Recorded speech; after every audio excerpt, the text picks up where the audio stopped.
जैसा कि आप जानते हैं, आज हम लोग ईएमआई का फास्ट ट्रैक से रिवीजन करेंगे और उसमें आप थोड़ा ध्यान देंगे। ये बहुत इंपॉर्टेंट चैप्टर है, मैं बता रहा हूँ। ये एडवांस के लिए भी इंपॉर्टेंट है और साथ ही साथ किसके लिए इंपॉर्टेंट है पता है? जेईई मेन के लिए भी इंपॉर्टेंट है। इसमें क्वेश्चन बहुत आते हैं, इसीलिए आपको इस चैप्टर को अच्छा से करना पड़ेगा। और अच्छा से करने के लिए आप तैयार हो जाइए। अच्छा से करने के लिए तैयार हो जाइए। हम लोग पढ़ेंगे इलेक्ट्रोमैग्नेटिक इंडक्शन आज, और एसी भी करेंगे इसी में, ठीक है ना। एलसी ऑसिलेशन भी करेंगे और सारा करते हुए आगे बढ़ेंगे हम लोग, ठीक है। तो फर्स्ट ऑफ ऑल आप देखिए, इसमें हम लोग बिना लेट किए हुए अपन वर्क करते हैं। ये सारे मैग्नेटिक फ्लक्स लिखा हुआ है। पहला है कि मैग्नेटिक फ्लक्स निकालना आपको सीखना पड़ेगा, फर्स्ट पॉइंट होता है। तो इलेक्ट्रिक फ्लक्स आप निकाले थे, वैसे ही यहाँ पर मैग्नेटिक फ्लक्स निकालते हैं। फाई इजकल टू आप कर सकते हैं, फाई आपके पास है तो फाई इजकल टू होता है बी डॉट ए। अगर मैग्नेटिक फील्ड फिक्स है और एरिया एक फिक्स ओरिएंटेशन में है तो आप phi equal to B dot A कर सकते हैं। ईच टर्न से अगर एन टर्न्स हैं अगर, तो एन बी डॉट ए होगा टोटल फ्लक्स, ठीक है ना। अगर मान लीजिए कि यही आप समझिए इस बात को, ईच टर्न, अब ये इसकी रेडियस आर है और इसमें लपेट दिया गया आर से डी आर तक कितने टर्न, एन, ठीक है ना। और एन टर्न लपेट दिए गए, लेकिन रेडियस आर से डी आर है, तो डी आर थिकनेस में एन है, तो सबका रेडियस क्या मानेंगे, आर। तो इस टर्न में बेटा क्या होगा, पहले एक कंट्यूर डालोगे, ये कंट्यूर का डायरेक्शन हो गया, कंट्यूर डायरेक्शन आपने डाल लिया। फर्स्ट काम करेंगे हम लोग कि कंट्यूर डालेंगे, फर्स्ट हो गया। सेकंड में आप क्या करेंगे, कंट्यूर का डायरेक्शन मैंने डाल दिया। अब कंट्यूर के डायरेक्शन में आप हाथ को घुमा दिया, तो ये अंगूठा जिधर निकला दाहिना हाथ होना चाहिए, कंट्यूर के डायरेक्शन में आपने खिंचाया, ये आ गया। तो दाहिना हाथ से आप करेंगे, जिधर आपका थंब आ रहा है उधर हो जाएगा एरिया वेक्टर, तो यहाँ फाई हो जाएगा, एरिया वेक्टर ऊपर है ना। और बी, अगर मान लीजिए कि हम बी डॉट में ले रहे हैं, बी मेरा डॉट में है माने ऊपर है, अब बी कांस्टेंट है, तो आप phi equal to B dot A करें तो ईच टर्न से, इसमें आर से डी आर के बीच में नंबर ऑफ टर्न्स अगर एन है, तो इस टर्न से फ्लक्स जाएगा बी ए कॉस, बोलिए बी ए कॉस। अब देखिए कंट्यूर एरिया का डायरेक्शन किधर हो जाएगा, ऊपर, बी भी ऊपर है, तो बी ए कॉस जीरो हो गया, ठीक है, बी ए कॉस जीरो। अब कंट्यूर नहीं दिया हुआ है सवाल में, तो आप ऐसा ले ताकि फ्लक्स पॉजिटिव आ जाए, क्योंकि माइनस आए तो दिक्कत होगा। फ्लक्स क्या है, magnetic flux algebraic scalar quantity है, इसलिए प्लस भी हो सकता है और माइनस भी हो सकता है, आई बात समझ में। और मैग्नेटिक फील्ड का यूनिट आपको मालूम होता है, तो वह सब चीजें अमित है। तो टोटल फ्लक्स कितना हो जाएगा, तो जब हम टोटल फ्लक्स निकालेंगे तो एक टर्न से हुआ, यह एन हो गया, यहां से फाई आ जाएगा आपको एन बी ए, ठीक है, एन बी ए होगा, टोटल फ्लक्स आपका जो हो गया एन बी ए हो गया, और ये टोटल फ्लक्स तुम्हारा हो गया।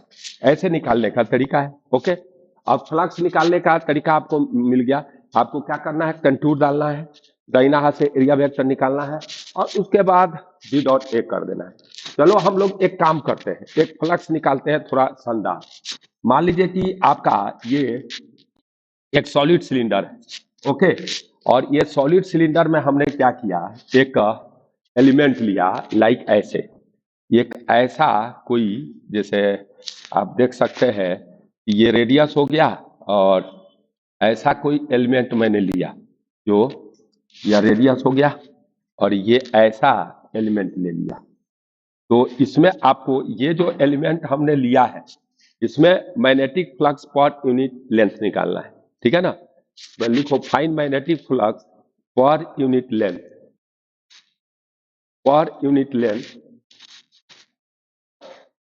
due to long solid cylinder, due to long solid cylinder carrying current density J, current density J and radius R, एक सवाल हम लोग फ्लक्स पर कर रहे हैं, फ्लक्स पर सवाल बहुत पूछ रहा है, तो वेरी सिंपल है, फ्लक्स पर अपन काम कर लेते हैं। अब देखो यहां से क्या होगा कि आप क्या करेंगे कि इसको टर्कू ले लीजिए, माने आपको इसका फिगर ऐसे बना दीजिए, तो इसमें आपका करंट मान लीजिए ऐसे ऐसे जा रहा है, ये सॉलिड सिलेंडर है तो लॉन्ग है, तो हाफ ऊपर हो गया और हाफ अंदर हो गया, और आपका प्लेन आप कैसा लिया है, यह प्लेन ऐसा है, माने ऐसा कोई प्लेन है और इसे गुजरता हुआ फ्लक्स आपको निकालना है। तो जैसा कि आप जानते हैं इसमें करंट अंदर है, तो बी अगर यहां से ऐसा कुछ कर ले हम लोग ऐसा, तो इसमें करंट ऐसे है तो बी ऐसे आएगा, तो तेरा बी ऐसे आने वाला है। ओके, और जैसे ही यह बी आएगा और यह डिस्टेंस आर है, तो यह बी होगा mu naught J are upon 2 होगा, आपका जो बी होगा mu naught J are upon 2 होगा। अब जहां तक सवाल है इस बात को आप समझो, ये समझो, अब ये जो है ये एरिया ये जो डिस्टेंस हम ले रहे हैं आर पर डी आर ले रहे हैं, और यह डिस्टेंस ऐसे हो गया, तो आपका एरिया क्या होगा, इसकी एरिया डी ए होगा एल डी आर, इसकी एरिया एल डी आर होगी, और यह जब एल डी आर है होगा ना, देखो एरिया कैसे देख रहे हैं, देखो करंट आपका मैग्नेटिक फील्ड इधर आ गया, तो एरिया वेक्टर पर यह परपेंडिकुलर होगा तब, तो एरिया वेक्टर अगर आप इधर ले रहे हैं तो आपका सॉरी इधर अगर यह प्लेन है तो इसका एरिया वेक्टर प्लेन के क्या होता है, परपेंडिकुलर होता है, तो परपेंडिकुलर इधर हो गया और डी आ गया एल डी आर, और flux equal to phi equal to होगा बी माने mu zero J R by 2 into L D R, और इसको इंटीग्रेट कर दीजिए 0 से r तक, तो फ्लक्स निकल गया। आप समझे क्या किए, क्योंकि आपका मैग्नेटिक फील्ड इधर है तो इसके मैग्नेटिक फील्ड के परपेंडिकुलर प्लेन लेना पड़ेगा, तो आपका मैग्नेटिक फील्ड इधर है तो प्लेन ऐसा ले रहे हैं, ठीक है ना, वो प्लेन कैसा होगा, जैसे इसको फाड़ोगे ऐसे तो प्लेन क्या आता है, प्लेन आता है, तो यह हो गया लेंथ हो गया, और पर यूनिट लेंथ निकालना है तो हम आंसर कर देंगे, आंसर क्या करेंगे बोलिए, फाई बाई एल मेरा आंसर हो जाएगा, करेक्ट। अब जो जहां तक सवाल है मेरे पास फ्लक्स हो गया, अब फ्लक्स के बाद क्या होता है कि एक होता है मोशनल ईएमएफ, क्या होता है हमारे पास एक मोशनल ईएमएफ होता है, ठीक है ना, ईएमएफ दो तरह का होता है, एक होता है मोशनल ईएमएफ और एक होता है induce EMF due to induce electric field, ठीक है ना। तो पहले हम लोग पढ़ेंगे मोशनल ईएमएफ पढ़ेंगे, ओके। तो ये मोशनल ईएमएफ क्या होता है भाई, तो मोशनल ईएमएफ क्या होता है कि कोई भी अगर कोई मेटालिक रॉड है और उसको किसी मैग्नेटिक फील्ड में मूव करा रहे हैं तो आपको मोशनल ईएमएफ प्रोड्यूस होगा। लाइक अगर मान लीजिए कि यही यहां पर आपका सपोज कीजिए कि यह जो है एक वायर है, और इसकी वेलोसिटी लाइक भी इधर है, ओके, और आपको मैं बता रहा हूं कि ये एंगल इससे थीटा बना रहा है और इसको एक मैग्नेटिक फील्ड में मूव करना चाहिए, ठीक है ना, और ये बी कांस्टेंट है, बी कांस्टेंट है, पहले है कि क्या होना चाहिए, मैग्नेटिक फील्ड इनफॉर्म होना चाहिए, और दूसरा क्या होगा कि वह जो है कांस्टेंट मैग्नेटिक फील्ड में या वायर मूव कर रहा है, तो इसमें एक मोशनल ईएमएफ होता है, और वह मोशनल ईएमएफ जो होता है ना वह होता है सब म्यूचुअली परपेंडिकुलर कंपोनेंट निकाल लीजिए, तो ये जो है लेंथ हो गया एल और बी, तो बी अंदर है तो वह एल और बी के परपेंडिकुलर है, अब एल और बी के बीच में एंगल थीटा है, तो आप क्या करोगे कि भी कॉस थीटा इधर होगा और परपेंडिकुलर कंपोनेंट क्या आ जाएगा आपका भी साइन थीटा आ गया, तो तीनों का म्यूचुअली परपेंडिकुलर कंपोनेंट आपको लेना है, तो यह बी आ जाएगा मोशनल ईएमएफ जो आएगा इस वायर में तो क्यू भी क्रॉस बी से निकलेगा। तुम क्या करोगे, मोशनल ईएमएफ निकालना है ना, तो आप क्या करोगे, क्यू भी क्रॉस बी से निकलेगा, या आप कर सकते हैं कि मोशनल ईएमएफ का फॉर्मूला भी लगा सकते हैं भी क्रॉस बी इंटू का डॉट प्रोडक्ट डीएल के साथ, आई बात समझ में, भी क्रॉस बी डॉट डीएल, अब डीएल जब भी क्रॉस बी डॉट डीएल ले लेंगे तभी हमारा हो सकता है, और ये जो होता है देखो क्यू भी क्रॉस बी से निकलेगा तो भी किधर है, इधर है, बी अंदर है, मुट्ठी बांधो, इमोशनल ईएमएफ ऊपर हो जाएगा। डायरेक्शन कैसे निकालोगे, भी क्रॉस बी से, तो आपका भी इधर है बेटा, अब बी किधर है, अंदर, दाहिना हाथ है तो नाखून रखो भी के डायरेक्शन में, और बी किधर है, अंदर, तो भी क्रॉस बी, तो भी क्रॉस बी में क्या होता है, भी साइन थीटा होता है, तो ये जो है आपका यह थीटा पर है तो 90 पर भी रहेगा तो वही होगा, तो भी क्रॉस बी हो गया, और ये जो है अंगूठा इधर निकल गया, हाँ? तो आपका मोशनल ईएमएफ इधर हो गया, करेक्ट। भी क्रॉस बी से आपको निकलेगा डायरेक्शन, डायरेक्शन किससे निकालोगे, डायरेक्शन निकालना होगा तो आप भी क्रॉस बी कर देना, तो एल, ये तीनों म्यूचुअल परपेंडिकुलर, ऐसे इतनी डिटेल में पढ़ने की जरूरत नहीं है। इंड्यूस ईएमएफ होता है बीएल, और बी एल और भी म्यूचुअली परपेंडिकुलर कंपोनेंट हो जाते हैं। अगला होता है कि आप देखिए, इसके बाद सारी चीजें लिखी हुई है, तो आप लिखी हुई चीजों को भी देख सकते हैं आराम से, जैसे लाइक ये लिखा है, और इंड्यूस ईएमएफ जो होता है, फैराडे कहता है कि the rate of change of flux के बराबर होता है, और ये जो है लेंस कहता है एनर्जी कंजर्वेशन के आधार पर कि वह इस डायरेक्शन में इंड्यूस ईएमएफ होता है ताकि वह जिसके कारण प्रोड्यूस हुआ उसका अपोज कर सके, तो उसी को e minus n d five by D t लिखा है। एन डी फाइव एक टर्न से है तो एन टर्न है, इसलिए n d five by D t लिख दिया है।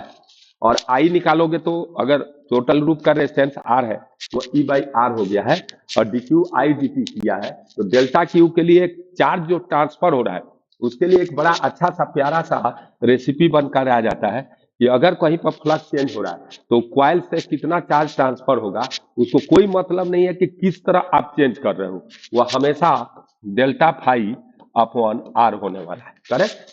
डेल्टा फाई माने change in flux upon R होने वाला है। ये एक चीज यहाँ पर आपको अच्छा था जिसको मैं बताया आपको कि डेल्टा फाई बाई आर कर देना है, यानी change in flux by R, तो कितना वायर से चार्ज ट्रांसफर हुआ ये निकल जाएगा। अब जहां तक सवाल है कि हम अपनी चीजों को और आगे बढ़ाएंगे, और एक चीज आपको मैं बताऊंगा कि रोटेटिव मोशन कोई रॉड कर रहा है, जैसे लाइक यही रॉड है और इसकी लेंथ एल है और यह ओमेगा से रोटेट कर रहा है लाइक दिस, ठीक है ना, और यह रॉड और मैग्नेटिक फील्ड यहाँ पर बी तुम्हारा इधर है, तो आप क्यू भी क्रॉस बी से तो मोशनल ईएमएफ निकाल लेंगे। तो ये अगर ऐसे ओमेगा से रोटेट कर रहा है तो क्यू भी क्रॉस बी लगाओ तो इसकी पार्टिकल इधर जा रही होंगी, तो क्यू भी क्रॉस बी करने से अंगूठा इधर निकल गया, तो यह मोशनल ईएमएफ का डायरेक्शन होगा, और इसका फॉर्मूला होता है B L square omega by 2।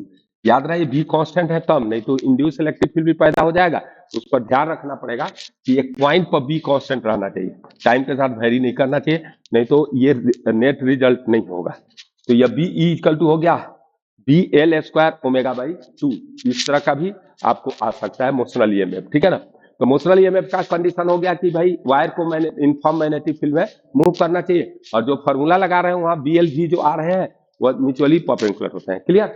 अब देखिए जहां तक सवाल है, अगला चीज हम लोग पढ़ेंगे उसमें क्या होगा कि आपका लिखो, जैसे आपको कोई यही दे दिया, जैसे आपको देखो ऐसा है और ऐसा है, और यहाँ पर बी कांस्टेंट है और यह बी कांस्टेंट है और यहाँ क्रॉस में है, और वायर ऐसे मूव कर रहा है, तो जैसे वायर मूव कर रहा है तो इसमें मोशनल ईएमएफ नहीं होगा, बी कांस्टेंट है, इसमें नहीं होगा, इसमें नहीं होगा।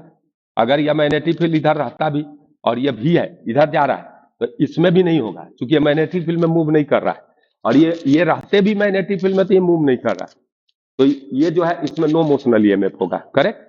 अब जैसे इन बात पर आप थोड़ा सा ध्यान रखिएगा। अब मैं बता रहा हूं कि इंड्यूस इलेक्ट्रिक फील्ड क्या होता है। देखिए इंड्यूस इलेक्ट्रिक फील्ड क्या होता है, इस बात को हम लोग इलेक्ट्रिक फील्ड क्या होता है। इंड्यूस इलेक्ट्रिक फील्ड असल में नाम है, परंतु यह नॉन कंजर्वेटिव नेचर का होता है और यह क्लोज डिफरेंशियल कर्व बनाता है, ठीक है ना। इंड्यूस इलेक्ट्रिक फील्ड जो होता है उसके लिए एक सिंपल सा फॉर्मूला है, इंड्यूस इलेक्ट्रिक फील्ड कहाँ होगा, तो जहां सोर्स मूव करता है, तो जब सोर्स मूव करता है तो वहां एक पॉइंट पर हम चेक करेंगे, अगर यहाँ पर हमने बी निकाला और एक पॉइंट यह फिक्स है, यह फिक्स्ड पॉइंट है, यह आपका फिक्स्ड पॉइंट है, तो अगर यहाँ पर बी फंक्शन आ गया टी का, यहाँ बी आपका फंक्शन आ गया टी का, तो आप कैसे काम करेंगे, ठीक है ना। तो जैसे आप बी फंक्शन होगा टी का तो इस बात को आपको समझने की जरूरत है कि अगर यहाँ बी फंक्शन आ गया टी का एक पॉइंट पर, मूव करने से नहीं, यहाँ पर अगर बी टाइम के साथ एक पॉइंट पर मैग्नेटिक फील्ड वेरी कर रहा है, इसका मतलब सोर्स मूव कर रहा होगा, तो वहां सोर्स पर वर्क हो सकता है, ठीक है ना। यहाँ वर्क दो जगह हो सकता है, एक तो लूप पर हो सकता है या सोर्स पर हो सकता है। तो यहाँ एनर्जी, लेंस लॉ के अनुसार एनर्जी कंजर्व रहता है, तो उसका भी हम फायदा उठा सकते हैं सवालों में। तो यह बी फंक्शन है टी का कहीं पर, तो यहाँ पर इंड्यूस इलेक्ट्रिक फील्ड पैदा होगा इस रीजन में। और इतना दूर में मान लो कि बी फंक्शन है, इतना दूर में आपको बी फंक्शन है टी का, ओके, तो यहां भी होगा, बाहर मैग्नेटिक फील्ड के बाहर भी इंड्यूस इलेक्ट्रिक फील्ड होगा, यहां भी इंड्यूस इलेक्ट्रिक फील्ड हो सकता है, इसके अंदर भी हो सकता है, ये ध्यान रखिएगा। और उसके लिए तरीका क्या होता है, उसका इंड्यूस इलेक्ट्रिक फील्ड निकालना है, तो मान लीजिए ये सिलिंड्रिकल रीजन है और इसमें इंड्यूस इलेक्ट्रिक फील्ड निकालना है, तो तुम मेरे अनुसार काम करना है, E इक्वल टू क्या होता है, E डॉट डी एल, ये इंड्यूस इलेक्ट्रिक फील्ड है, इक्वल टू होता है minus D phi upon D T, ठीक है ना, क्लोज इंटीग्रेशन, ठीक है ना, यही होता है E डॉट डी एल, ठीक है ना। अब मान लो कि तुमने ये एक फॉर्मूला तो यह हो जाएगा। अब मेरे अनुसार एक शॉर्टकट में काम कर लो कि क्या करो कि जहां कहता है, जैसे यह क्रॉस में बी है और बी मान लो कि बी नॉट पी है, ठीक है। अब आपको निकालना है, कहीं पर आपको इलेक्ट्रिक फील्ड इंड्यूस निकालना है, तो तुम एक कोएक्सियल एक कॉइल रख दो ऐसे कंडक्टिंग। अब देखो बी बढ़ रहा है, तो क्या करेगा, तो लेंस लॉ के अनुसार ये बी बढ़ रहा है, तो ये क्या करना चाहेगा, घटाना चाहेगा, तो बी क्रॉस में है, तो ये जो मैग्नेटिक फील्ड पैदा करेगा किधर करेगा, अपोजिट में करेगा, तो बी बढ़ रहा है तो घटाना चाहेगा, तो इसमें ऐसा करंट फ्लो कराना चाहेगा ताकि यह क्या हो जाए, इसको अपोज कर सके। जेई मेन लेवल से ही हम रिवाइज करा रहे हैं, कोई माने कि ऐसा नहीं कि आपको इतना टाइम भी नहीं है, 1 घंटे 1.5 घंटे भी नहीं टाइम मिलता है अपने। तो यहाँ पर इलेक्ट्रिक फील्ड इधर होगा, इधर करंट फ्लो करेगा, उस डायरेक्शन में होगा, काम कर रहा है, यही तो ड्राइव कर रहा है, यही तो करंट को फ्लो कराने में मदद करता है। तो ये जो है इलेक्ट्रिक फील्ड निकालना है ना, तो कंडक्टिंग करंट मन ही मन रख दो मेंटल प्रिपरेशन में, और उसमें ऐसे करंट फ्लो कर रहा है, तो आपका इंड्यूस इलेक्ट्रिक फील्ड इस डायरेक्शन में होगा, वेरी सिंपल है। अब ये अगर यहाँ से यहाँ का डिस्टेंस आर है, तो ये देखो इसमें कितना इंड्यूस ईएमएफ होगा, अब उसमें देखो डीएल माने क्या होगा, 2 पाई आर, तो तुम्हारा इंड्यूस ईएमएफ जो है ई निकालना है ना, तो ये क्या कर देना, induce EMF by 2 pi R कर देना, वेरी सिंपल। अरे ई इलेक्ट्रिक फील्ड है तो V बाई एल होता है ना, तो वही हो जाएगा। तो यहाँ पर electric field induce electric field है, नॉन कंजर्वेटिव नेचर का होता है। तो यहाँ पर अगर बात करोगे तो वेरी सिंपल है, आपका इलेक्ट्रिक फील्ड कितना आ गया भाई, E बाई 2 पाई आर आ गया। अब इसमें E निकाल ले इंड्यूस में, तो यह क्या होगा, pi r square d v by D t, तो डीवी बाई डी टी क्या है, बी नॉट है, हो गया। तो पाई आर स्क्वायर, तो E कितना आ गया बेटा, pi r square B not upon 2 pi r, ठीक है ना। और यह इंड्यूस इलेक्ट्रिक फील्ड है, अगर कोई चार्ज क्यू रखा हो तो उस पर फोर्स ये लगाएगा क्यू, आई बात समझे। तो इंड्यूस इलेक्ट्रिक फील्ड में अगर इंड्यूस ईएमएफ निकालना है तो क्या फॉर्मूला लगाओगे, तो यहाँ फॉर्मूला, अब बाहर निकालना है तो बाहर भी निकाल सकते हो, जैसे इतना दूर में मैग्नेटिक फील्ड तेरा है ना, और यह बी है कितना बेटा, बी नॉट टी मान लो, तो ये बढ़ रहा है तो घटाना चाहेगा, तो यहाँ से एक कंडक्टिंग रिंग रख दो, ओके, और इसकी रेडियस मान लो कि आर है और इसकी रेडियस आर है, तो इसमें भी करंट फ्लो करेगा, तो ये क्या कर रहा है, बी बढ़ रहा है तो घटाना चाहेगा, तो करंट कैसे कैसे फ्लो करता है, ऐसे ऐसे इस लूप में, इस पूरी लूप में जो करंट ऐसे ऐसे फ्लो करता, तो ये जो है आपका ई इधर होगा, इधर करंट फ्लो करेगा, उधर ही इंड्यूस इलेक्ट्रिक फील्ड होगा, जल्दी जल्दी हो जाएगा इससे।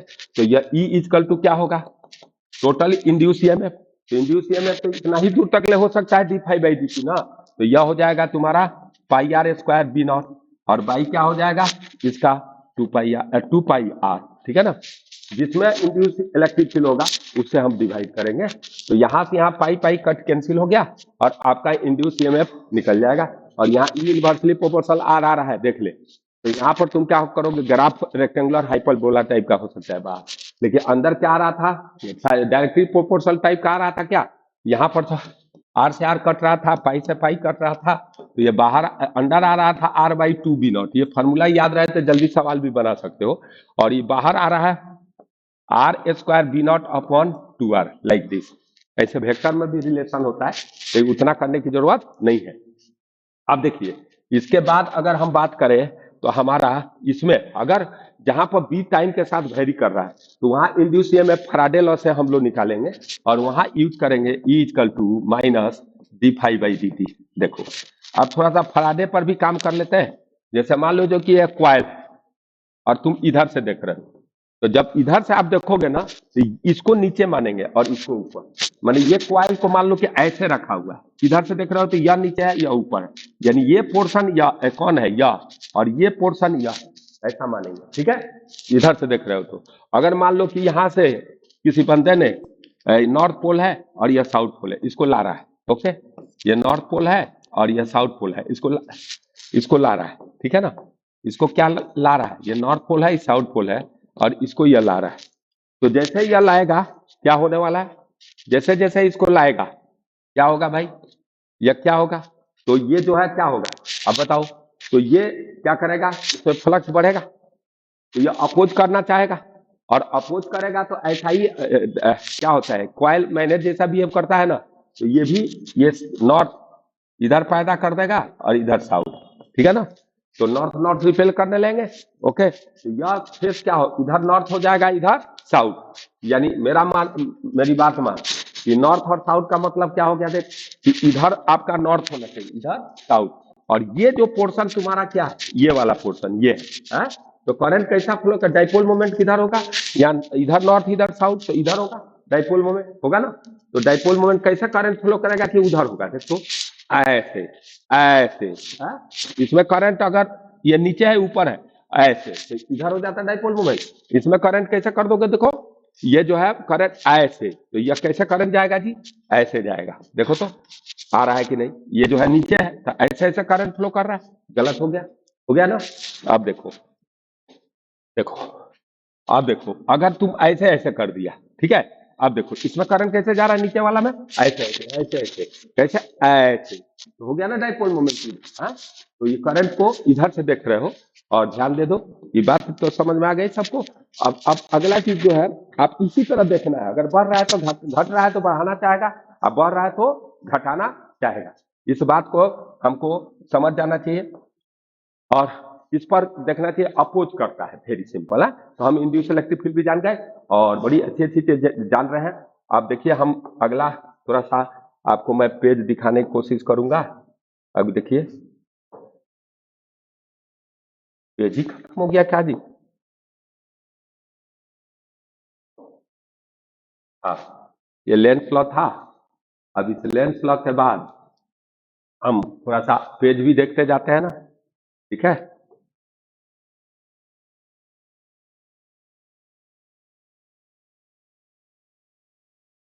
हाँ, इसके बाद जो है आपका सारी चीजें हैं, इसमें वही लेंस लॉ चल रहा है। तो अब देखिए, ये इंड्यूस ईएमएफ दो तरह का होता है, म्यूचुअली इंड्यूस, ये सारा चीज है। ये डायनेमिकली इंड्यूस है, स्टैटिकली इसका कोई फायदा नहीं है। अभी पीएल भी बता दिया गया आपको। हाँ, अब हमारा सेल्फ इंडक्टेंस और सेल्फ इंड्यूस ईएमएफ आपको देखना है। तो सेल्फ इंड्यूस ईएमएफ के बारे में अगर हम देखने की कोशिश करेंगे तो देखिए क्या होता है। तो सेल्फ इंड्यूस ईएमएफ एक क्वाइल में होता है, क्वाइल की एक प्रॉपर्टी है। जैसे जो स्थान मैकेनिक्स में मास का होता है, वही स्थान यहाँ पर क्या किसका होता है, इलेक्ट्रिसिटी में इंडक्टेंस का होता है। ये इलेक्ट्रिसिटी का इनर्शिया कहा जाता है, ये अपोज करता है। ठीक है ना, तो ये क्वाइल जो है, किसी भी क्वाइल में यह होता है। जैसे अगर क्वाइल में, अगर मान लो कि कोई क्वाइल है लाइक, ठीक है ना, और इसमें अगर करंट फ्लो करेगा, तो ये करंट जब फ्लो करेगा तो इस करंट में चेंज कीजिएगा तो इससे इसका खुद का मैग्नेटिक फील्ड चेंज होगा, और वह जब मैग्नेटिक फील्ड चेंज होगा तो इसमें आपको इंड्यूस ईएमएफ पैदा होगा, उसको सेल्फ इंड्यूस ईएमएफ कहते हैं। तो अपन क्या करेंगे, किसी भी कॉइल में अगर फ्लक्स निकालना है, इंडक्टेंस निकालना है, तो अपन क्या करेंगे, उसमें करंट डालेंगे और करंट डाल करके phi equal to L I लगा देंगे। जैसे एक सोलेनोइड ले लो, सोलेनोइड का निकाल करके देखते हैं अपन। जैसे लाइक आपका यह सोलेनोइड, इसमें आपने करंट दे दिया, इसमें आपने करंट दे दिया है। अब देखो इस बात को, आप देखो ये बात देखो, तो इसमें तुम्हारा बी किधर हो जाएगा, इधर है। तो बी इक्वल टू हो गया म्यू एन आई, ठीक है ना, यही ना होता है सोलेनोइड के पास। और एरिया से मल्टीप्लाई कर दो इसके एरिया से, और एक एक टर्न से इतना गुजरेगा, इसमें टर्न्स होंगे ना, तो इसमें टोटल टर्न्स कितने होंगे, एन से एन हो गया। अब देखो यही इतना हो गया, ये सॉरी एक में रुक गई, तो हम अभी तो बी निकाले थे ना।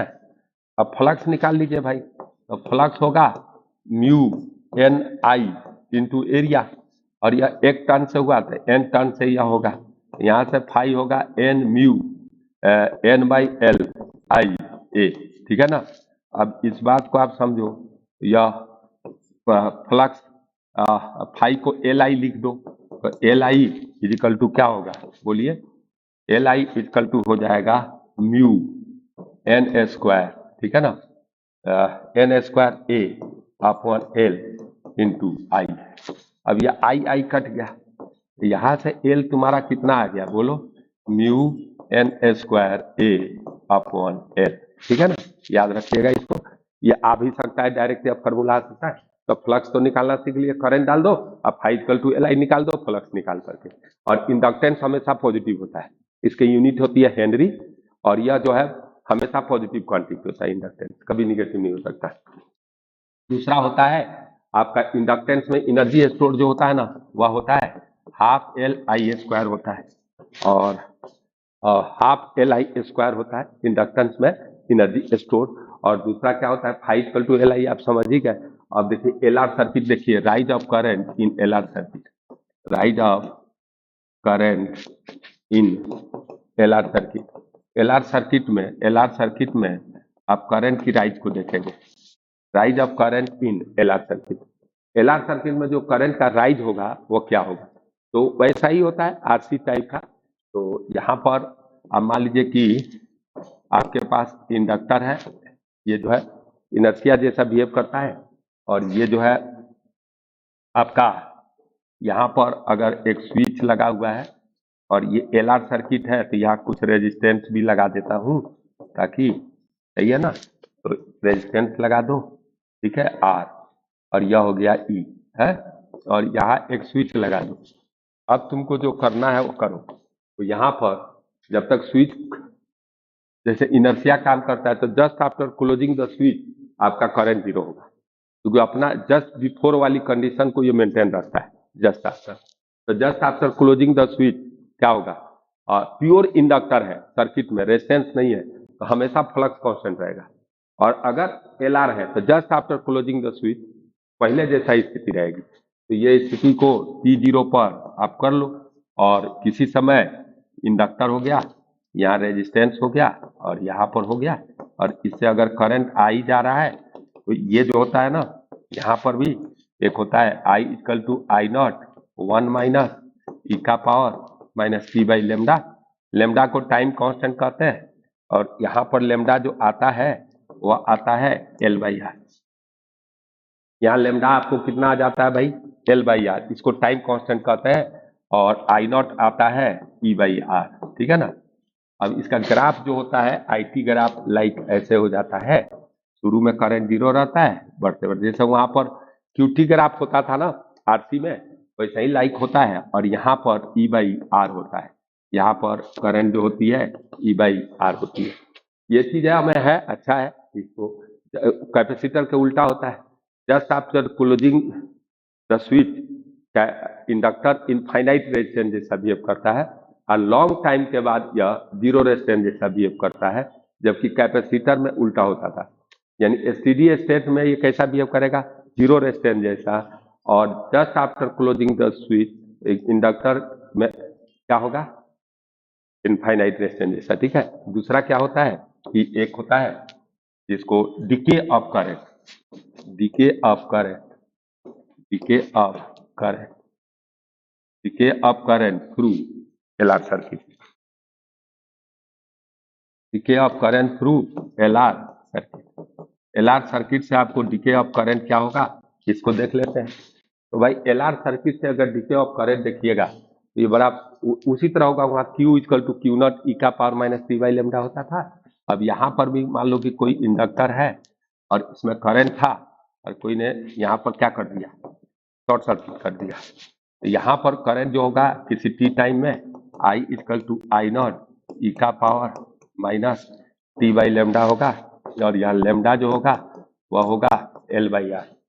आई equal to I naught E का power minus T by lambda होगा और यहाँ लेमडा होगा एल बाई आर। समझ गए ना? तो ये डीके ऑफ करंट का सर्किट में हो जाएगा। और ये जो है आपका एल आर सर्किट था और उसको शायद आप समझ गए। अब इंडक्टर में क्या होता है कि जैसे यही कोई इंडक्टर है और इसमें करंट आई है और आई अगर क्या है कांस्टेंट है, अगर आई आपका कांस्टेंट है तो क्या होगा? इंडक्टर का सिंबल भी यह होता है, तो इसमें इंड्यूस ईएमएफ नहीं होगा। करंट के डायरेक्शन में इंड्यूस ईएमएफ लेंगे ई और यह होगा minus D five by D T और यह होगा माइनस एल बोलो D I A upon D T. अगर D I upon D T positive आया मैंने करंट ये D I upon D T क्या है? जीरो है, करंट कांस्टेंट है। यहाँ इंड्यूस ईएमएफ क्या आ गया? जीरो। यानी यहाँ और यहाँ का पोटेंशियल क्या होगा? सेम होगा। इस केस में पहला केस हो गया। और दूसरा केस में क्या होगा भाई? दूसरी केस है यह इंडक्टर है और इसमें करंट आई इंक्रीज कर रहा है, इंक्रीज कर रहा है। और जब इंक्रीज कर रहा है तो यहाँ इंड्यूस ईएमएफ जो आएगा इसी डायरेक्शन में बैटरी बनाएंगे, इसी डायरेक्शन में। बैटरी तो इसी डायरेक्शन में हमेशा बनाना है। अब निगेटिव आएगा तो उल्टा सोचना, तो ई होगा minus L D I upon D T और एल हमेशा पॉजिटिव क्वांटिटी है तो माइनस एल और D I upon D T और D I upon D T क्या है? पॉजिटिव है। तो ये टोटल क्या आ गया? निगेटिव। ये असल में यह ऐसे दिखाया जा रहा है लेकिन इधर हाई होगा और इधर क्या होगा? लो।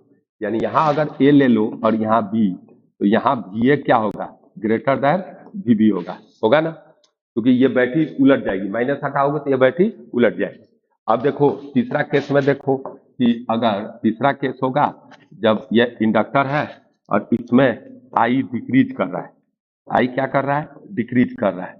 तो यहाँ भी कोई बात नहीं है, आई डिक्रीज कर रहा है कभी ऐसा ही बैटरी दिखाओ ई और ई होगा यह minus L D I upon D T और यह होगा E equal to minus L D I upon D T और यह टाइम के साथ डिक्रीज कर रहा है तो यह ई क्या होगा? ग्रेटर देन जीरो होगा इस केस में। क्यों? क्योंकि ये D I by D T क्या होगा? निगेटिव होगा, क्योंकि D I by D T क्या है? लेस देन जीरो है। तो ये क्या आ रहा है? पॉजिटिव आ रहा है, पॉजिटिव आ रहा है। इसका मतलब यह पॉइंट ए है और यह पॉइंट बी है तो यहाँ क्या होगा? ये बी ग्रेटर होगा बी ए से। ठीक है ना? कोई दिक्कत? अब एक होता है जिसको हम म्यूचुअल इंडक्टेंस कहते हैं। क्या कहते हैं? म्यूचुअल इंडक्टेंस कहते हैं। म्यूचुअल इंडक्टेंस क्या होता है इसको समझिए। जो म्यूचुअल इंडक्टेंस होता है इसमें दो कॉइल होते हैं, एक कॉइल में करंट को भेजते हैं और दूसरे कॉइल से में इंड्यूस ईएमएफ निकालते हैं। जैसे दो कॉइल हो गए मान लीजिए और दो कॉइल हो गए, मान लो कि इनको लूजली है या टाइटली है। अब ये टाइटली वाउंड होंगे तो K1 होगा, अगर लूजली वाउंड है, लूजली वाउंड है तो K लेस देन 1 होगा और अगर मान लो आइसोलेटेड है एक दूसरे से तो K क्या होगा? 0 होगा। ठीक है ना? तो ये K होता है कोफिशिएंट ऑफ कपलिंग। अगर बात आप समझो तो अगर मान लो कि तूने एक कॉइल में करंट दिया, इसमें तूने करंट दे दिया I2 और उसके कारण इसमें फ्लक्स चेंज हुआ, इसमें क्या होगा? फ्लक्स चेंज हुआ। तो ये जो फ्लक्स चेंज होगा वह E1 वह होगा minus M D I two by D T होगा ना? बोलो म्यूचुअल में क्या करोगे भाई? इसमें लोगे करंट किसका लोगे? बोलो करंट किसका लोगे? दूसरे का। ठीक है ना? तो यह E1 हो गया। अब यहां पर क्या होता है ना, उसी तरह अगर इसमें करंट तूने I1 दिया और इसमें इंड्यूस निकाला E2 है, यह E2 क्या होगा पता है तेरे को? यह I1 है तो यह I1 है तो M इंटू बोलो di1 बाई dt माइनस। अब यह ध्यान दो कि यह और यह M सेम होगा, इसके कारण M12 इजिकल टू होता है M21। ये ध्यान रखना, M12 equal to M21 equal to M। 1 के कारण दूसरे में निकालो या दूसरे का कारण पहला के निकालो, सेम आएगा। एग्जाम्पल के तौर पर एक सवाल कर लो इस पर, जैसे यह कॉइल है और यह एक छोटा सा कॉइल है। अब यह पॉजिटिव निगेटिव कुछ भी हो सकता है, इसमें कंटूर ऐसे है और इसमें कंटूर सेम है तो यहां पर क्या होगा? m ग्रेटर देन 0 होगा, ठीक है ना। और जहां पर जैसे कंट्यूर है, ये कंट्यूर है, इसमें ऐसे है, इसमें मतलब उल्टा है, यहाँ m लेस देन 0 आएगा। ये कंट्यूर पर डिपेंड करेगा। अब सवाल क्या है कि किताब में जो है जेई मेन में ये माइनस प्लस वाला लेता नहीं है, लेकिन प्लस माइनस होता है, तो उसने वह क्या करेगा, एम को ही पॉजिटिव ले लेगा और आगे माइनस या प्लस लगा देगा। हम एक्चुअल बता दिए, लेकिन वह क्या करेगा, एम को मान लो 10 हेनरी है, तो अब क्या करेगा कि इस केस में कहेगा कि +10 है और इस केस में -10, तो फॉर्मूला में ही लगा देगा वैसा, ठीक है ना। तो यहाँ पर अगर बात किया जाए तो म्यूचुअल इंडक्टेंस जैसे इसकी रेडियस ए मान लीजिए और इसका N1 है और इसकी रेडियस B मान लीजिए और इसका टर्न N2 है, ठीक है ना। अब देखो कि फाई कितना होता है, φ1 निकालना है, तो इसके कारण तुम लोग म्यू N2 है, म्यू N2 I2 अपॉन क्या होगा 2B, mu N2 I2 upon 2B होगा। ये तो φ1 आ गया और इसके कारण फ्लक्स निकालना है, तो इसके कारण तुमने B निकाल लिया। अब कहो इसके कारण इस पर नहीं निकलेगा ना फ्लक्स, क्योंकि हर जगह B सेम नहीं रहेगा। लेकिन अगर यहाँ लिख दिया कि A मत लेस है B से, तो सेंटर पर लोगे वही सब जगह हो जाएगा। तो हमने कहा कि हम mu N2 I2 by 2B कर दिया और इनटू क्या कर दोगे बोलो, इनटू एरिया इसका और नंबर ऑफ टर्न्स, तो ये नंबर ऑफ टर्न्स हो गया N1 और उसकी एरिया क्या हो गई पाई है, और इसको कर दोगे तुम ये MI1 I2, तो M निकल जाएगा, करेक्ट। ऐसा कुछ कर सकते हैं, यह इजीली हो जाएगा। अब देखिए इसके बाद हमारा म्यूचुअल इंडक्टेंस हो गया।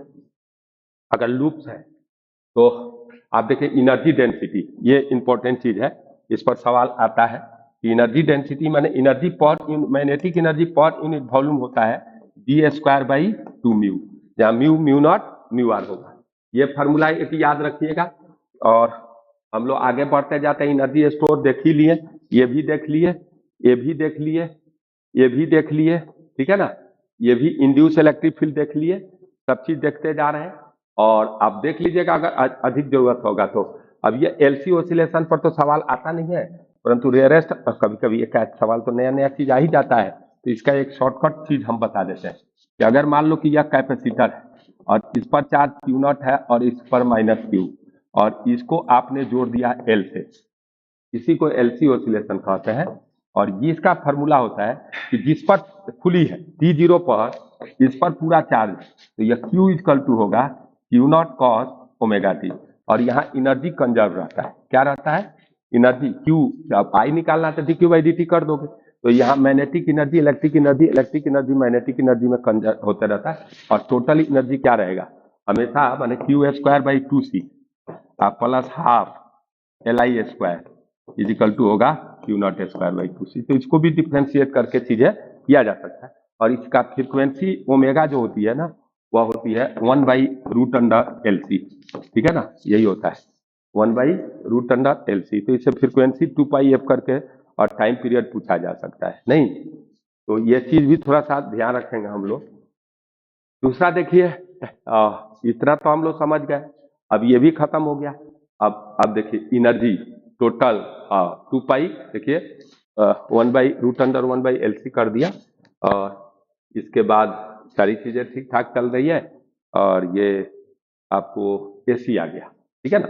एसी के पहले थोड़ा सा मैं एक चीज आपको मैं बता दूं कि अगर दो क्वाइल लाइक दिस और दी है और इसमें कंटूर सेमी डायरेक्शन में, ओके, तो यहाँ पर तुम्हारा जो होगा ना, इसकी एनर्जी कितनी होगी, अगर इसमें करंट I1 है और इसमें करंट I2 है, तो इसकी टोटल एनर्जी कितनी होगी, तो इसकी अपनी एनर्जी होगी हाफ L1 I1²। जब इन क्वाइल्स में अगर इंडक्टेंस नहीं होगा तो म्यूचुअल इंडक्टेंस नहीं होगा, लेकिन इंडक्टेंस होगा तो कोई जरूरी नहीं कि म्यूचुअल इंडक्टेंस हो। तो half L1 I1² plus half L2 I2² plus MI1 I2 होगा इनकी एनर्जी, ठीक है ना। सेम क्वाइल में दिया है इसलिए यहाँ प्लस लेकर चल रहे हैं, यह एनर्जी हो जाएगी।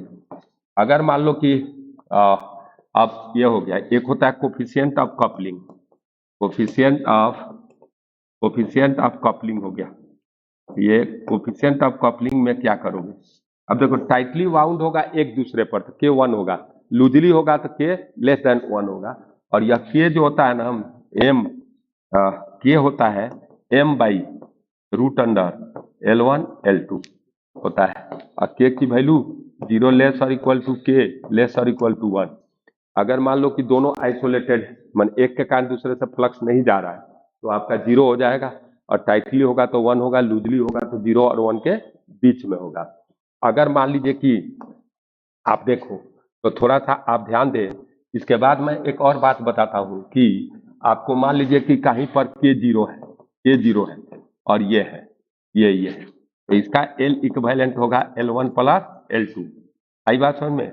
और ये पैरेलल में है, अगर ये क्या है पैरेलल में L K0 लेते हैं तब K0 पर, तो ये जो होगा आपका L1 L2 बाई इक्विवेलेंट निकाल रहे हैं L1 प्लस L2, यहाँ हो जाएगा, यहाँ हो जाएगा L1 प्लस L2 हो जाएगा।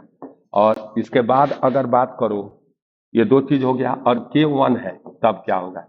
जब K1 होगा तो ध्यान दीजिए हम क्या करेंगे, K1 होगा तब क्या करेंगे, ये K1 पर पहला सीरीज वाला है, जैसे यह इंडक्टर है, ठीक है ना, और यह भी इंडक्टर है, तो ये L इक्विवेलेंट आएगा L1 प्लस L2,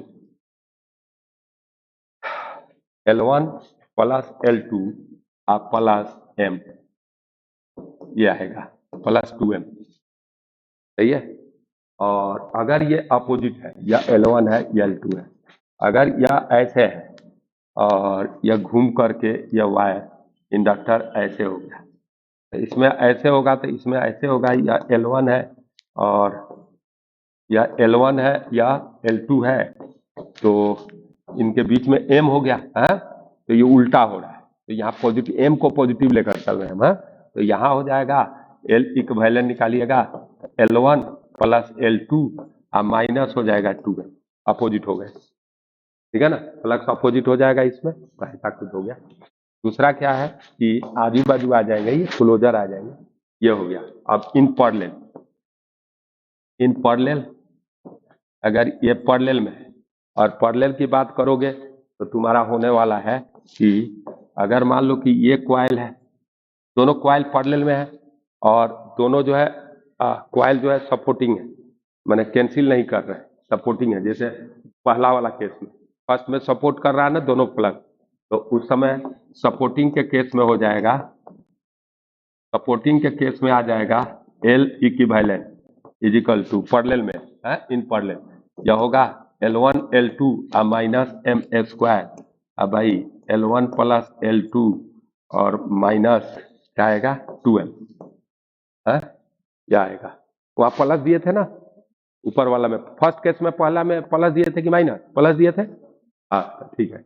और यह अपोजिट कैंसिलिंग में कैंसिल हो रहा था ना, उल्टा हो रहा था, तो कैंसिलिंग के केस में अपोजिट में हो जाएगा L इक्विवेलेंट, पैरेलल वाला केस में L1 L2 minus M square, अब भाई L1 plus L2 plus 2M, काम खत्म।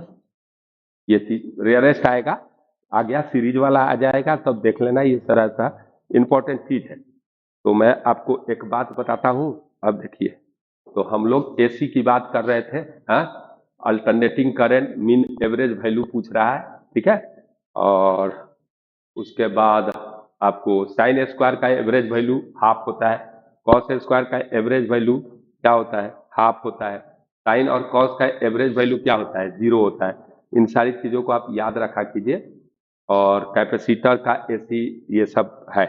तो चलिए इसको मैं दिखा देता हूं एक बार, ये आपको रिवाइज करने का मन करेगा तो उस समय दिख तो रहा है ना, कि और बड़ा करें, दिख रहा है ना, है और बड़ा थोड़ा करें।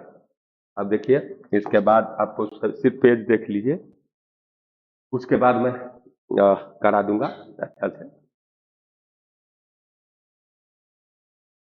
ठीक है ना।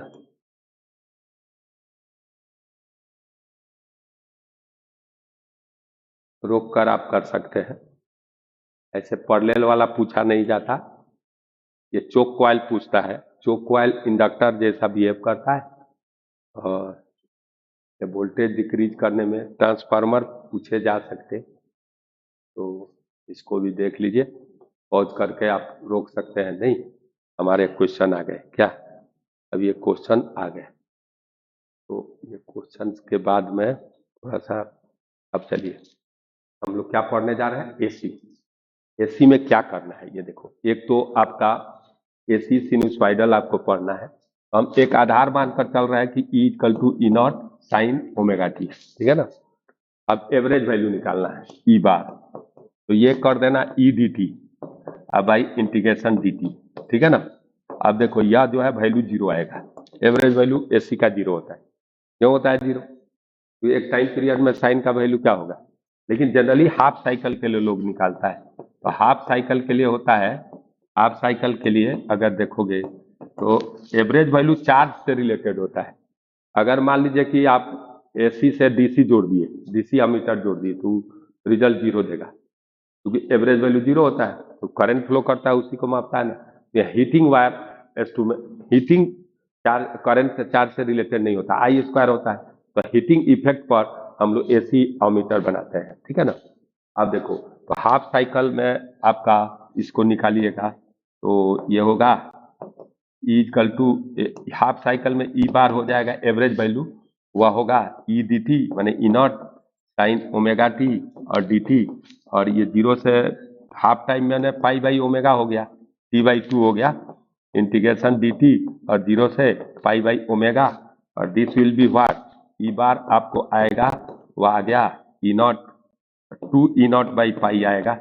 उसी तरह आई बार आ जाएगा I naught by two, I पागल हो गया, यह आ जाएगा two I naught upon pi आ जाएगा, ठीक है ना। Two E naught by pi आ जाएगा, और यहाँ आई बार two I naught by pi आ जाएगा, करेक्ट। एक चीज तो हो गया क्लियर। दूसरा चीज क्लियर करने को कोशिश करता हूं मैं, कि आई बार जो है वह आई बार कितना आ गया, two I naught by pi, और ये याद कर लीजिएगा। दूसरा एक होता है जिसको अपन क्या कहते हैं, आरएमएस वैल्यू। तो अगर आरएमएस वैल्यू निकालना है, तो आई आरएमएस जो होता है ना, वह root under integration I square D T by integration D T होता है। जीरो से एक टाइम पीरियड के लिए निकालेंगे two pi by omega, zero से टू पाई बाई ओमेगा। हमारा जो है I R M S general भी निकालना होगा, और एक आई आर एम एस जो है वह होगा I naught by root to होता है, जो वैल्यू लिखा रहता है 2 एम्पियर 220, वह आर एम एस वैल्यू होता है। और R M S value mark जो वोल्टेज होता है वो आर एम एस होता है। Virtual value, R M S value, effected value सब एक ही का नाम है। ई आर एम एस निकालोगे एसी में, तो यह E naught by root two होगा, ठीक है ना। ये हीटिंग इफेक्ट से रिलेटेड होता है। किसी वायर से अगर जितना एसी के द्वारा हीट किसी खास टाइम में प्रोड्यूस हो रहा है, उतना ही अगर एक डीसी करंट इतना भेजोगे तो प्रोड्यूस होगा, ठीक है ना। तो अगर आपको ये चीज ध्यान रखना, तो आपको मैं बता रहा हूं कि इतना चीज जान गए। अब इसको निकालने का भी तरीका होगा, कोई जनरल टर्म दे दिया तो उसको आई स्क्वायर डी टी, अब इंटीग्रेशन डी टी एक टाइम पीरियड के लिए करके रूट कर दो, आई आर एम एस निकल जाएगा। क्लियर बता दिए। अब इसके बाद आपका जो होता है ना, AC through LCR, AC through LCR एकदम डायरेक्ट उसी को याद रखो, सब काम हो जाएगा। तो AC through LCR, AC through LCR, LCR के थ्रू एसी क्या होगा ये देखिए। तो एसी थ्रू एलसीआर अगर देखिएगा, तो हमारे पास या एल हो गया, या सी हो गया, या आर हो गया, करेक्ट। और ये जो होता है ना, या एक सोर्स से हमने जोड़ दिया E equal to E naught sine omega T. अब omega T plus pi by three करेगा, तो लीड होगा ओमेगा टी के रिप्लेस कर देंगे omega T plus pi by three से। तो यहाँ पर अगर यह एल है, यह सी है, और यह आर है, तो इसमें जो है देखो, जो भी करंट होगा सीरीज में क्या होगा, जो भी करंट सीरीज में होगा सेम होगा। तो यहाँ एक वेक्टर मेथड लगता है। इसमें देखो वोल्टेज जो होता है करंट से लीड करता है पाई बाई टू से, इसमें कितना करता है, पाई बाई टू से लीड करता है। तो इसमें किससे करता है, आपको पाई बाई टू से लैग करता है करंट से।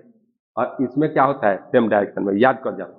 करंट से रेजिस्टेंस सेम फेज में होता है, करंट से आपका इंडक्टर लीड करता है पाई बाई टू से वोल्टेज, और कैपेसिटर में क्या करता है, पाई बाई टू से लैग करता है। यही याद रखना है। तो आपको मैं बता रहा हूं कि इसके और इसके बीच में जो वोल्टेज है वो वेक्टर मेथड से जुड़ेगा, उसका पीक वैल्यू ई नॉट है। तो कैसे निकलेगा? तो एक तो वोल्टेज होगा आई नॉट आर, यानी पीक करंट, या आई नॉट आर होगा। पीक करंट में आपका वेक्टर मेथड, ये फिगर दिखा याद रखना है। और दूसरा क्या होगा इससे, ये तो करंट के डायरेक्शन में रेजिस्टेंस में हुआ ड्रॉप अप, इसको वी आर कहोगे, this will be V R. और लीड करेगा कौन बोलो? I naught X L. I naught X L reactance कहते हैं एक्सएल को, और वह ओमेगा एल के बराबर होता है। एक्सएल रिएक्टेंस है इंडक्टर का, और वह ओमेगा, और डीसी में देखना है ना तो ओमेगा जीरो कर देंगे तो डीसी का रिजल्ट आ जाता है। ओमेगा एल हो गया, और इधर होगा आई नॉट एक्सी, और यह होता है आई नॉट, और एक्सी रिएक्टेंस ऑफ कैपेसिटर है, 1/ओमेगा सी होता है। करेक्ट, यह आ गया। तो इस फिगर को और हम लोग और अच्छा करें तो बड़ा प्यारा सा रेसिपी आएगा। इस फिगर को और जनरलाइज कर रहे हैं तो इधर आएगा आपका आई नॉट आर, और इधर आएगा आपका आई नॉट इंटू बोलो एक्सएल माइनस एक्सी, ठीक है ना, ये आएगा। तो इसका रिजल्टेंट जो होगा आपका ई नॉट इधर होगा, और ये एंगल तुम्हारा फाई होगा। ये फाई का, ये ई नॉट, ये फाई क्या है? ये करंट का फेज है, हाँ? और ये अप्लाइड वोल्टेज, रिजल्टेंट वोल्टेज का फेज है। और रिजल्टेंट वोल्टेज से क्या है, ये करंट क्या कर रहा है? फाई से लैग कर रहा है, पीछे है तो। और करंट से रिजल्टेंट वोल्टेज फाई से क्या कर रहा है? लीड कर रहा है। काम खत्म। अब यही फिगर से अपना काम हो जाएगा। तो एक तो tan फाई निकाल सकते हो उसे, यह बाई यह, तो यह होगा X L minus X C by R, I naught cut जाएगा, तो यह होगा ओमेगा एल माइनस 1/ओमेगा सी अपॉन आर। सही है। एक तो यह आ गया tan फाई, और देखो ई नॉट, तो ये इनका रिजल्ट है। ई नॉट को हम लिखते हैं आई नॉट जेड, तो जेड को इम्पीडेंस कहते हैं। क्या कहते हैं? इम्पीडेंस। तो इम्पीडेंस कितना होगा? तो आई नॉट जेड का whole square equal to I naught R का होल स्क्वायर, और plus I naught into X L minus X C का होल स्क्वायर। और इम्पीडेंस का इस तरफ फॉर्मूला जो आता है वह root under R square plus omega L minus 1/ओमेगा सी का होल स्क्वायर आ जाता है। ठीक है। अब यह एक कॉस फाई होता है, इसको पावर फैक्टर कहते हैं। क्या कहते हैं हम? पावर फैक्टर कहते हैं। और यह होगा R/Z। ठीक है। और आपको करंट, तो करंट I इजकल टू आ जाएगा आई नॉट इजकल टू होगा ई नॉट बाई जेड। कर लोगे? ई नॉट बाई जेड करेंगे आई नॉट, और आई इक्वल टू करंट निकालोगे तो ये आई नॉट साइन ओमेगा टी, इसका वोल्टेज अप्लाइड वोल्टेज, और ये लैग करता है फाई से। ठीक है ना। अब वी आर निकालोगे, वोल्टेज अक्रॉस रेजिस्टर, तो वोल्टेज अक्रॉस रेजिस्टर होगा I naught R, same phase में होता है करंट के, sine omega T minus phi. अब देखो अगर वोल्टेज अक्रॉस इंडक्टर निकालोगे तो क्या होगा? आई नॉट ओमेगा एल, उसका रेजिस्टेंस क्या लेंगे? XL omega L, I naught omega L sine omega T minus phi plus pi by 2। ठीक है। अब देखो VC निकालो, तो आपका VC जो आएगा वह I naught by omega C होगा। ठीक है। और sine omega T minus phi minus pi by 2। और याद रहे कि तुम्हारा भी जो ये इंस्टैंटेनियस प्रेशर में ई जो होगा VL plus VC plus VR होगा। सही है। ई जो होगा E VL plus VC plus R होगा। करेक्ट। कोई दिक्कत? इस बात को आप समझो, VL plus VC plus VR आ जाएगा, या तुम्हारा क्या आ जाएगा? ई आ जाएगा। Correct, no problem. तो ये एक इंस्टेंट पर एट इंस्टेंट यह हो गया। आपका वोल्टेज भी निकाल दिए, सब कुछ निकाल दिए। अब हम लोग को क्या निकालना था? अब जहां पर जो नहीं रहेगा हटा देना, एल नहीं है तो एल हटा दिया। हाँ, तो आपको अब पावर निकालना है। तो पावर जो होता है इसमें वह होता है IRMS ERMS IRMS cos phi होता है। सही है। ये हो गया पावर। इन एसी, ठीक है, पावर इन एसी हो गया। और अब एक होता है resonance condition. Resonance condition, resonance condition में क्या होता है कि इंडक्ट एक्स जीरो हो जाता है। तो एक्स जीरो होता है तो यहाँ ओमेगा एल इजकल टू 1/ओमेगा सी हो जाएगा, ओमेगा नॉट तो ओमेगा नॉट आ जाएगा 1/√अंडर LC, ठीक है ना। अब ओमेगा अगर ओमेगा नॉट से बड़ा होगा तो कैसा बिहेव करेगा? ओमेगा अगर ओमेगा नॉट से बड़ा हो गया तो कौन बड़ा हो गया? है ओमेगा एल बड़ा हो गया, तो इंडक्टेंस जैसा बिहेव करेगा सर्किट, LR जैसा। अगर वह उल्टा तो कैसा? RC जैसा बिहेव कर जाएगा। ये हो गया। और इस पर करंट कितना होगा? तो यहाँ पीक करंट होता है ना E0/Z, जेड क्या हो जाएगा? R एट रेजोनेंस, है रेजोनेंस। और रेजोनेंस पर अगर रेजिस्टेंस ट्वाइस करोगे तो पीक करंट क्या हो जाएगा? हाफ हो जाएगा, ठीक है ना। ये ध्यान रखना है। तो हमारा हो गया एसी, ठीक है, खत्म खेल। अब नेक्स्ट देखिए, आपको क्वेश्चन अपन करते हैं। तो चलिए क्वेश्चन में फटाफट करते जाइए। है आपके पास पहला क्वेश्चन बनाइए ना, फर्स्ट क्वेश्चन आप बनाइए इसको। एक दो सवाल है ना, ढन ढन कर लेते हैं।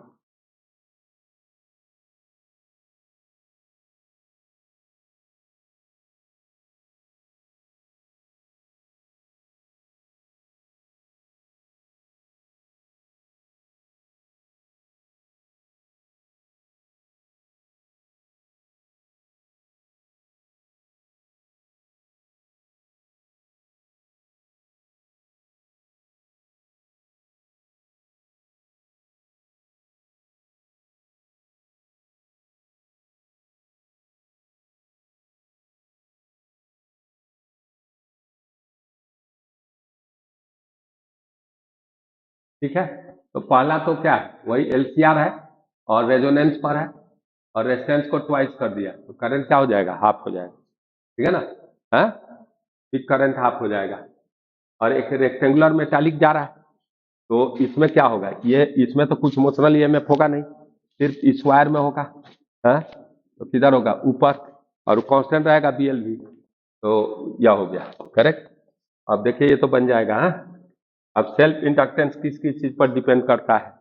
तो ये सेल्फ इंडक्टेंस और म्यूचुअल इंडक्टेंस स्टेप साइज पर और मीडियम पर डिपेंड करेगा, करंट और करंट पर डिपेंड नहीं करेगा। तो self induct coil depends on geometry, सही है। Self induct not depend on permeability, गलत है क्या? और देखिए self induce EMF opposite any change in the current, सही है। सेल्फ एनालॉग है मास से, ये भी सही है। Work needs to done against self induce EMF in step, ये भी सही है। उल्टा में इफेक्ट -d5/dt प्रोड्यूस करता है। अब देखिए आपका कोड नंबर है, code number in the given circuit sliding contact is pull towards, करिए करिए इसको फटाफट देखिए।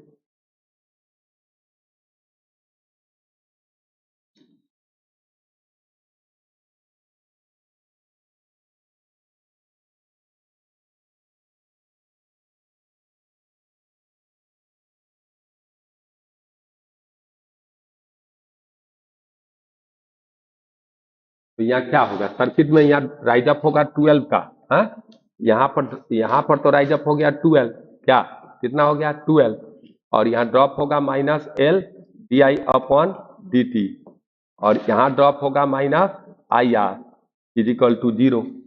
इसमें देख लीजिए वैल्यू रख दिया 12, और यह डिक्रीज कर रहा है 8 से, नहीं सच दैट 8 एम्पियर से चेंज हो रहा है, तो ये डिक्रीज कर रहा है। क्योंकि ये पुल टुवर्ड्स राइट, इसको राइट पुल करोगे तो करंट घटेगा, क्योंकि रेजिस्टेंस सर्किट का क्या होगा? बढ़ेगा। तो वह di/dt निगेटिव लेना पड़ेगा -8, तो यह हो गया ना 12 - 3, अब आ जाएगा आराम से। अब देखिए अगला क्वेश्चन देखिए, क्वेश्चन नंबर 5 देखिए। ये तो रेजोनेंस पर है, तो फालतू का बात है। 1 क्या होता है?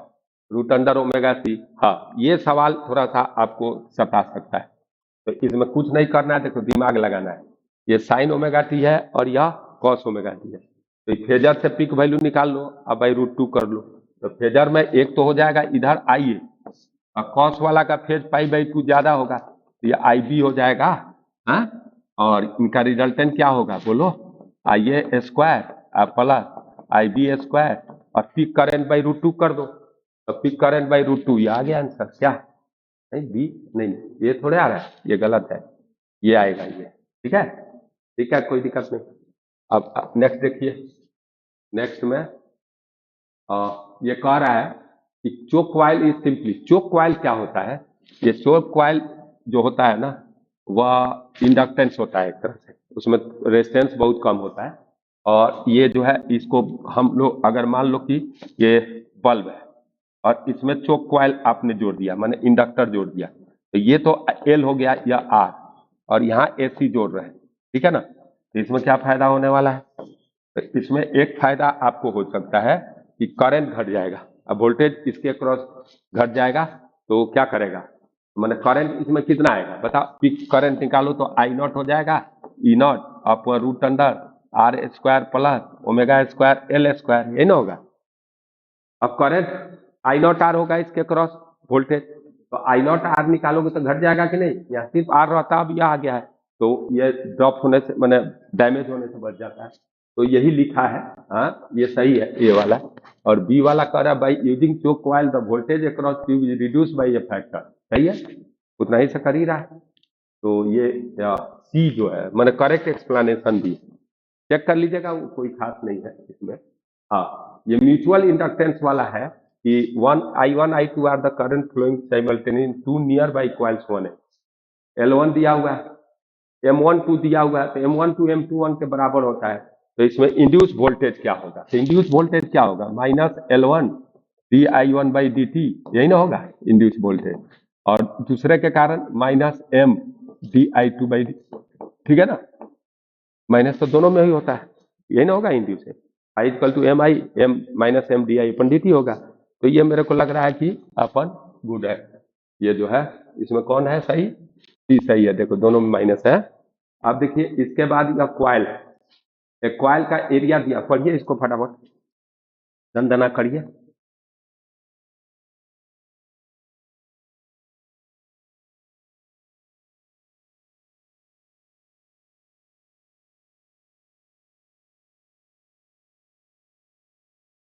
तो किसी टाइम में ओमेगा टी एंगल होगा, तो फ्लक्स कितना हो जाएगा, 5 N B A cos omega T, induce EMF E होता है minus D five by D T होता है ना यार, यह होगा N B A omega sine omega T हो गया है। तो इसमें क्या कह रहा है कि अब देखो यहाँ पर कह रहा है कि जब एंगल क्या हो जाए, क्या कह रहा है, magnetic flux phi at instant when B is parallel to plane, plane के पैरेलल बी हो गया, तो एरिया से एंगल क्या हो गया 90 डिग्री, तो फ्लक्स क्या हो जाएगा जीरो, और फ्लक्स जीरो हो जाएगा तो ये तो जीरो टर्म आ गया है, और जीरो आराम में omega T pi by two हो गया, और omega T pi by two आ गया, तो यहाँ पर देखो तो पाई बाई टू रखोगे तो ये मैक्सिमम होगा,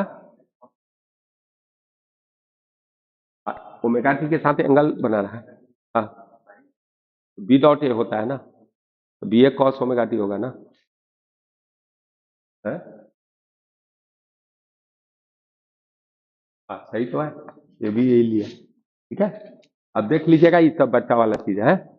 अब उस समय में पाई बाई टू आ जाएगा ओमेगा टी, तो मैक्सिमम इंड्यूस ईएमएफ होगा, करेक्ट।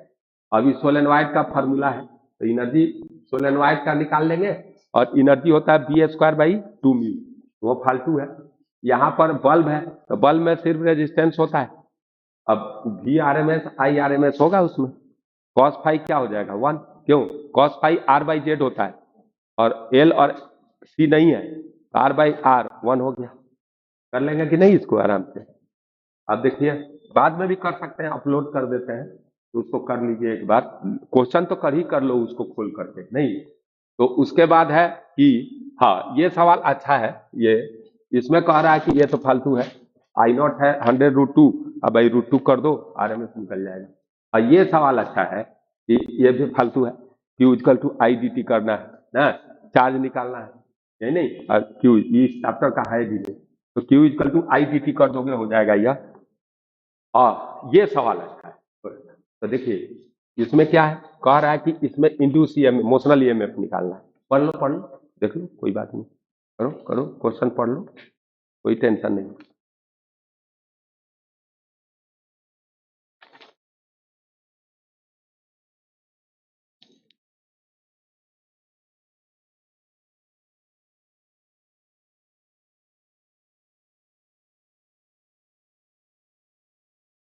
हो गया। इसमें देखो तो ये वेलोसिटी है, तो इसमें तो होगा ही नहीं, क्योंकि इधर वेलोसिटी पर ले ले, इसमें भी नहीं होगा, इसमें होगा है, और इसमें होगा। अब इसमें मोशनल ईएमएफ लेना है, तो वेलोसिटी किसके परपेंडिकुलर लोगे? या तो ये v cos 45 इधर होगा, इसके परपेंडिकुलर v sin 45 होगा। सारे मोशनल ईएमएफ जो होंगे दोनों ऐड हो जाएंगे। क्यू भी क्रॉस बी का, क्यू भी क्रॉस नहीं, तो v क्रॉस बी करोगे ना, तो v क्रॉस बी हो रहा है ना, दोनों ऐड होगा। लेकिन वेलोसिटी इसके परपेंडिकुलर लोगे, इधर v cos 45 है, तो इसके परपेंडिकुलर v sin 45 होगा। तो ई कितना आ जाएगा, ट्वाइस कर दो, और इसका लेंथ कितना है 10, तो b इंटू 10 माने 0.1, और इंटू कर दोगे क्या, v v कितना है जी 0.1, cos 45 चाहे sin 45, sin 45 लिखना चाहिए क्योंकि कंसेप्ट ठीक रहे ना, sin 45 कर लोगे हो जाए, CL भी म्यूचुअली वेलोसिटी इसके परपेंडिकुलर ले लिए, ठीक है, नो प्रॉब्लम, ये सवाल आसान है। तो ट्वाइस इसीलिए किए चूंकि इसमें दोनों में होगा। हाँ, ये देखिए इंडक्टर है, वन है connected in series with resistor, माने LR सर्किट है, ठीक है ना, तो मैक्सिमम करंट इन सर्किट क्या होगा, तो आई नॉट इजिकल टू क्या कर दोगे, देख ले, कर लो, आई नॉट होता है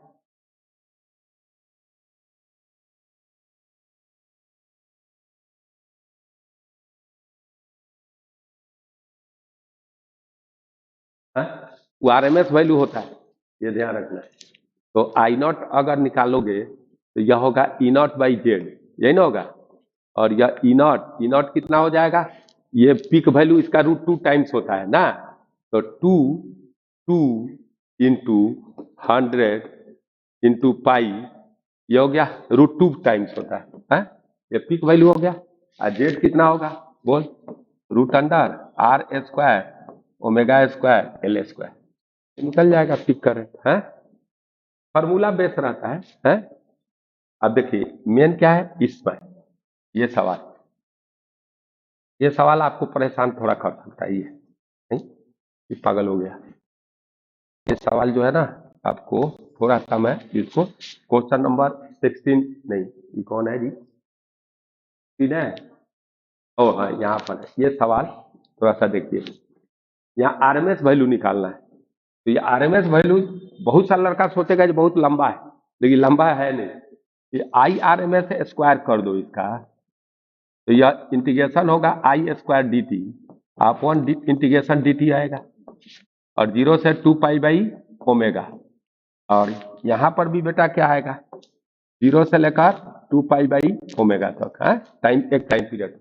बहुत सा लड़का सोचेगा तो I² dt कर रहा है, देख स्क्वायर पहले इसको करो, तो यह a प्लस बी के होल स्क्वायर पर होगा, यह हो गया a², तो a² यानी यह हो गया b² मैंने cos स्क्वायर, और प्लस 2ab में cos आएगा, cos का एवरेज वैल्यू क्या होता है 0, तो जो 2ab टर्म आएगा स्क्वायर करने पर उसकी एवरेज वैल्यू 0 हो गई, नहीं समझे, अरे इसका स्क्वायर करो तो a², तो कांस्टेंट का तो RMS वैल्यू कांस्टेंट ही होगा, उतना ही होगा, और ये साइन कॉस स्क्वायर का एवरेज वैल्यू हाफ होता है, और एक आएगा 2ab, तो 2ab में b क्या होगा कॉस होगा, तो कॉस का एवरेज वैल्यू क्या होता है 0, तो 2ab वाला टर्म लेंगे ही नहीं, तो ये इंटीग्रेट करने की जरूरत नहीं है, डायरेक्ट लिख लो, ये होगा इसका, यह हो जाएगा कितना 50, स्क्वायर करोगे तो a² प्लस b² का एवरेज वैल्यू होगा ना, तो इसकी एवरेज वैल्यू क्या होगी, तो यह प्लस होगा 100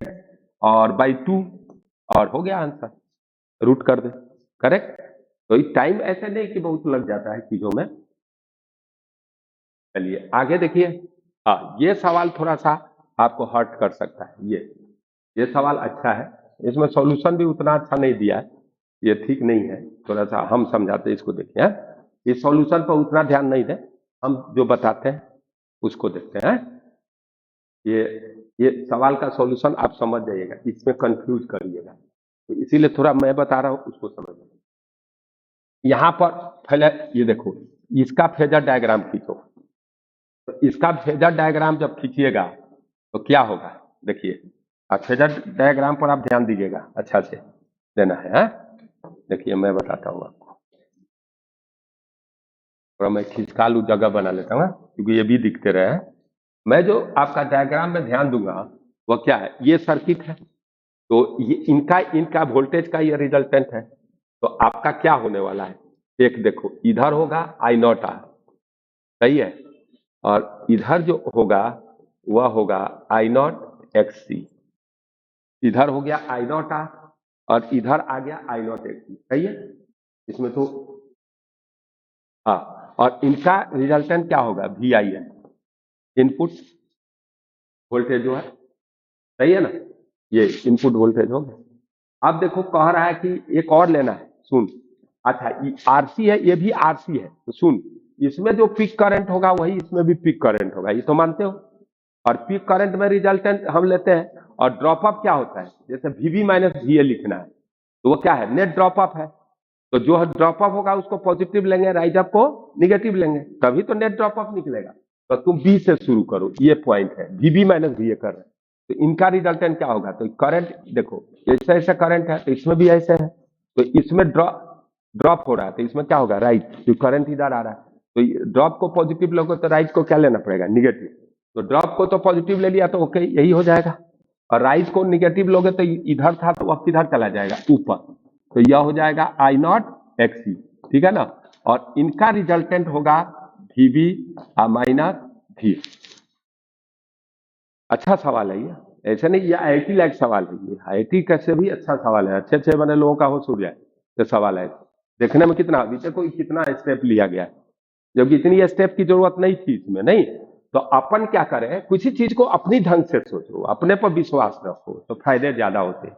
तो ये देखो, ये कह रहा है कि इसमें और इसमें फेज डिफरेंस पाई बाई 2 है, और आप बता सकते हैं कि ये एंगल अगर थीटा है, तो आप बताइए तो यह एंगल थीटा होगा कि नहीं है, यह होगा कि नहीं, हाई बाई हाई होगा। tan थीटा क्या होगा, हाई बाई हाई, और यहां भी tan theta high by high, तो ये हाई हाई माने क्या हो गया, बराबर होगा कि नहीं, दोनों बराबर है। तो 2 थीटा इक्वल टू क्या आ गया, 90 डिग्री आ गया, तो थीटा क्या आ गया, 45 डिग्री। अब यह एंगल 45, ये भी एंगल 45, तो ये दोनों बराबर होंगे क्या, बाइसेक्टर पर लाइक कर रहा है रिजल्टेंट, तो I naught R I naught X C के बराबर हो गया, तो आर इक्वल टू एक्सी आ गया, काम खत्म। अब जो भी पूछा है, क्या पूछा है जी, अब फ्रीक्वेंसी पूछ रहा है, तो ये आर इज इक्वल टू आप लिख दे 1/ओमेगा सी, क्या आर इक्वल टू क्या लिख देगा बेटा, बोलो बेटा, हाँ आर इक्वल टू आप क्या लिखोगे, 1/ओमेगा सी, दैट्स ऑल, काम हो जाएगा। है? है? फिर से समझा दो, गुड। पहले देखो इनपुट यह है, ये जो इनपुट वोल्टेज है दिख रहा है ना आप लोग को, ये और थोड़ा मैं बड़ा कर दूं क्या, हेलो गाइस, बड़ा हो जाए, गुड बट इतना बड़ा हो जाएगा, आदमी को थोड़ा सा भी किसी को मान दो ना, वो सोचता है कि हम चालाक हो गए, बेवकूफ बना दिए, हमको सब बेवकूफ बनाता है, लेकिन मैं किसी को बेवकूफ बनाने की कोशिश नहीं करता। लाइफ में तुम भी मत बनाना किसी का, मतलब फालतू का। बुढ़ापा सबसे अधिक कष्ट में जाता है जो आदमी दूसरे को बेवकूफ समझता है, इतने लोग उसकी आदत में आ जाती है, डीएनए में समा जाती है बेवकूफ बनाने का।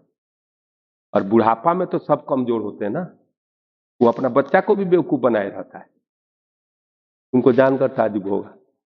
और वह जब अपने बच्चा से भी चालाकी किए रहता है तो उसको याद आता है कि ओ, दादा को भी किए रहता है, तो सब वह लड़का जो है ना, याद करके जब बुढ़ापा आता है तो बदला लेता है, ये भी सोचिए, इसीलिए ऐसे नहीं करना। यानी आप छोड़ो, मजा आ गया, तो आप तो दिख रहा है ना भाई। अब देख, तो ये इनपुट वोल्टेज है, तो ये जब इनपुट वोल्टेज है तो ये आरसी, चलो ना, तो इसमें भी हम लगा सकते हैं ना भाई, इसमें भी लगा सकते हैं। तो इसका फेजर बनाओ, तो इसका फेजर बनाओगे तो ये क्या होगा, यहाँ आई नॉट आर हो गया, और इसमें क्या हो गया, आई नॉट एक्सी, लैग कर रहा है, तो इनका रिजल्टेंट अभी ना ई के बराबर हुआ था, ई के जब वी इन हो गया। अब इसमें देखो कह रहा है, इसमें भी करंट, इसमें करंट सेम होगा, तो आरसी आरसी, अब वीवी माइनस वी करोगे तो नेट ड्रॉप अप है, तो यहां पर तो आई नॉट आर इसी डायरेक्शन में है और यहां इस डायरेक्शन में है, तो यहां पर प्लस लोगे, ड्रॉप अप को प्लस लेना पड़ेगा क्योंकि पोटेंशियल डिफरेंस है, तो इसको क्या लेना पड़ेगा, माइनस, तो वो माइनस है तो वो ये नीचे है तो ऊपर कर दिया तो माइनस हो ही गया ना, तो इनका इनका रिजल्टेंट यह हो गया वीवी माइनस वी, और दोनों के बीच में एंगल 90 दिया है, उससे सोल्व हो गया। ये क्वेश्चन मेरे को बहुत पसंद था। अब अगला देखिए फटाक देना, नेक्स्ट देख लो फटाक से। हेलो फटाक आजा आजा, अब वही किया है। समझ रहा है ना, ये डब्ल्यू लिख दिया, देखो कल कहे फिर भी चेंज नहीं किया। बदमाश हो तो बदमाश से सही। देखो ये जो है ओमेगा है, ये देख लो, ये थोड़ा सा चेंज कर लीजिएगा आप, ये ओमेगा है, ठीक है ना, और ये ओमेगा है, तो आपको ये भी ओमेगा है, तो ऐसे कर लीजिएगा थोड़ा ना, तो आ जाएगा। और ये 18 में वही VRMS IRMS cos फाई करना है, और ठीक है ना, यहाँ पर फॉर्मूला लगाएंगे VRMS IRMS cos फाई, और cos फाई इक्वल टू आपको क्या होता है बोलिए, R/Z है, फॉर्मूला तो है, डायरेक्ट हो जाएगा कि नहीं है, और एक्सएल माइनस एक्स कर दीजिए।